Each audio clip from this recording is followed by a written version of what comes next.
Meu nome é Tereza Cristina, eu sou a coordenadora do curso de Letras. Estou aqui hoje para conversar um pouquinho com vocês sobre a disciplina Fundamentos Históricos da Educação. Lembrando que essa conversa é uma iniciativa da Escola Superior de Educação do Centro Universitário Internacional Uninter. Não é? Então vamos conversar um pouquinho sobre essa disciplina intitulada Fundamentos Históricos da Educação. Como o nome já diz, é uma disciplina que vai abordar toda a história da educação. Não é? Então, é como se fosse uma mistura, ou seja, há uma interdisciplinaridade entre a história do Brasil e a educação. São duas disciplinas numa só. Por isso inclusive é um dos principais motivos pelos quais essa disciplina é muito importante, é muito interessante também.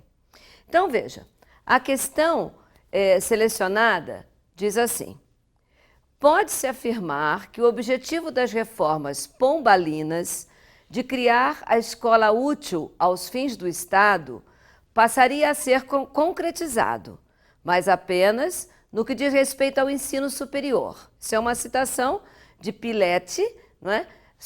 Na obra História da Educação no Brasil. Muito bem, da editora Ática, 2010. Muito bem.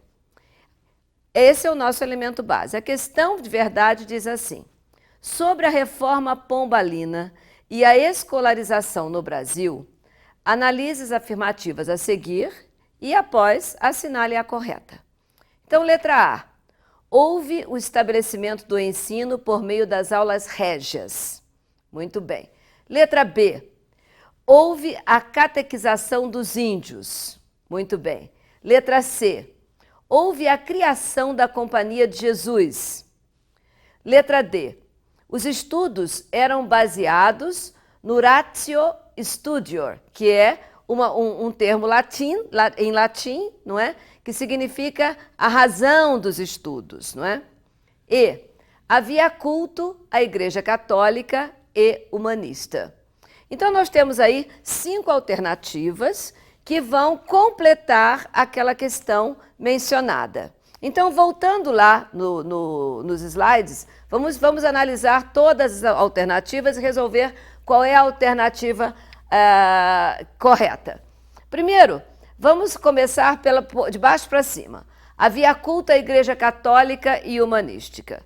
Bem, durante a época da Reforma Pombalina, ou seja, a reforma iniciada pelo Marquês de Pombal, havia realmente alguma ligação com a Igreja Católica, sim, mas não necessariamente culto à Igreja Católica e humanista. Muito bem, a letra D. Estudos eram baseados no ratio studior.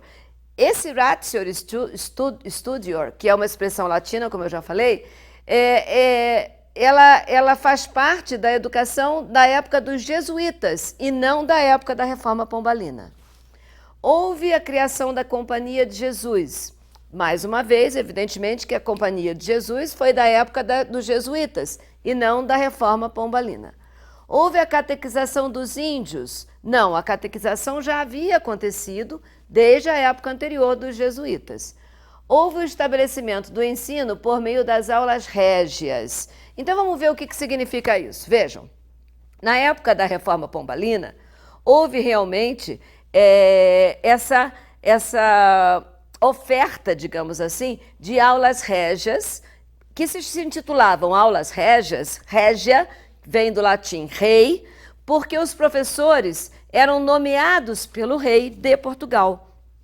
E essas aulas régias, esse tipo de aula foi, na verdade, ofertado tanto no Brasil quanto em Portugal. Só que no Brasil não deu muito certo, porque nós tínhamos poucos professores que realmente pudessem ser nomeados pelo rei, que pudessem ensinar bastante gramática, como era sugerido como conteúdo nessas aulas. Ela deu mais certo em Portugal. Mas, independente das aulas régias terem dado certo ou não, é importante ressaltar que para a questão selecionada, a resposta é a letra A, porque realmente houve o estabelecimento do ensino por meio das aulas régias no período das reformas pombalinas, não é? Que são as reformas iniciadas pelo Marquês de Pombal.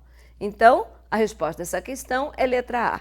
Lembrando que tanto a influência dos jesuítas quanto a reforma pombalina, ambos os conteúdos, os assuntos, são de extrema importância nesta disciplina e merecem ser estudados porque, certamente, vocês vão ter questões relacionadas a esses pontos e também porque são pontos que vão enriquecer o conhecimento de vocês como professores de língua portuguesa, ou de história, ou de geografia, ou de qualquer uma das nossas licenciaturas.